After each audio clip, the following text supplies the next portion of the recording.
My name is Jessica Winowich.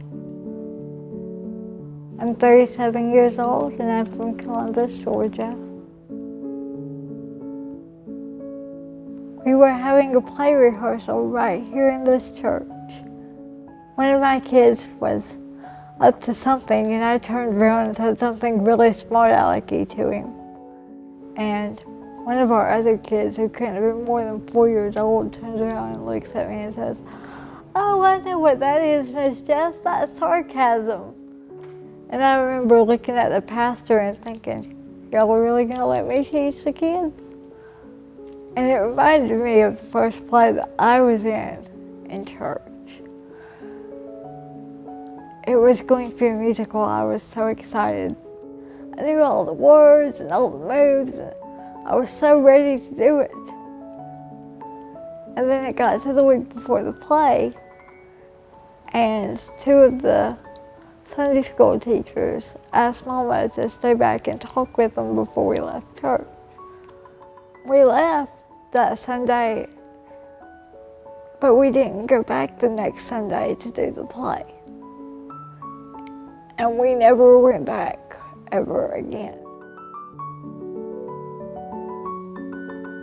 As I got older, I joined the drama club in high school, and I wanted to go to New York to study theater. And Mom very much did not want me to go to New York. So we got in a fight. And I said, "You know, I don't think you ever wanted me to be on stage. You wouldn't even let me stay at that church. We didn't go back when they had the play."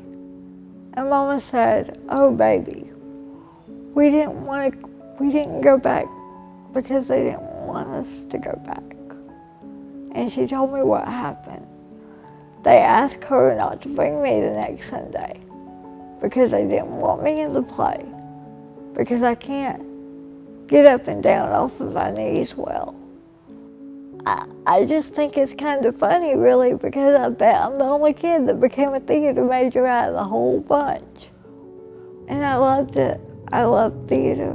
I felt alive working with creative people and being on stage under the lights, and it was just, I felt so included and so at home. I found a place downtown called the Abbey that was part of the Presbyterian church. I noticed that they were so welcoming to everybody and loving with everybody. And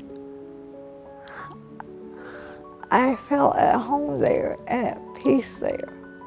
And I started to realize that maybe that kind of church was where I belonged.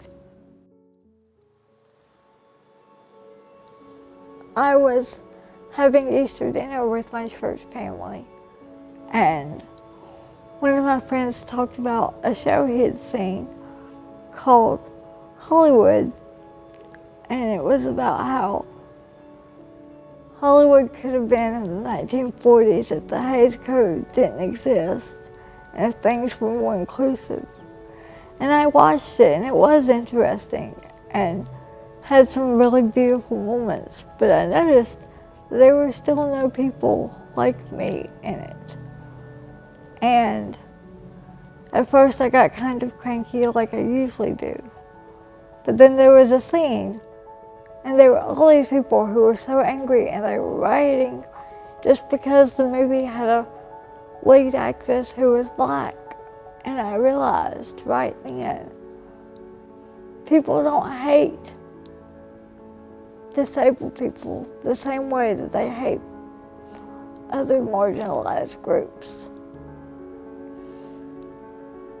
When hate comes from fear, and when they hate them, it's because they fear the other.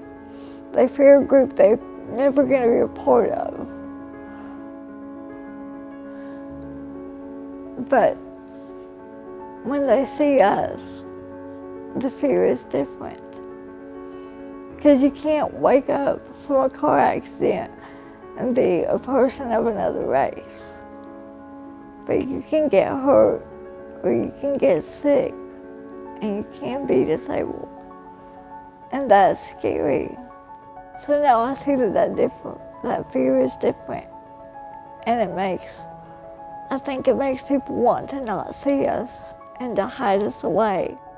And one of the things I love most about doing plays with the kids is that since I write them, I know that all the kids get a part. If you want a part, you get one.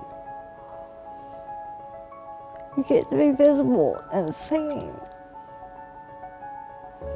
And I'm just so thankful for my church and the voice that they've given me because I am seen. And that's the most important thing for me.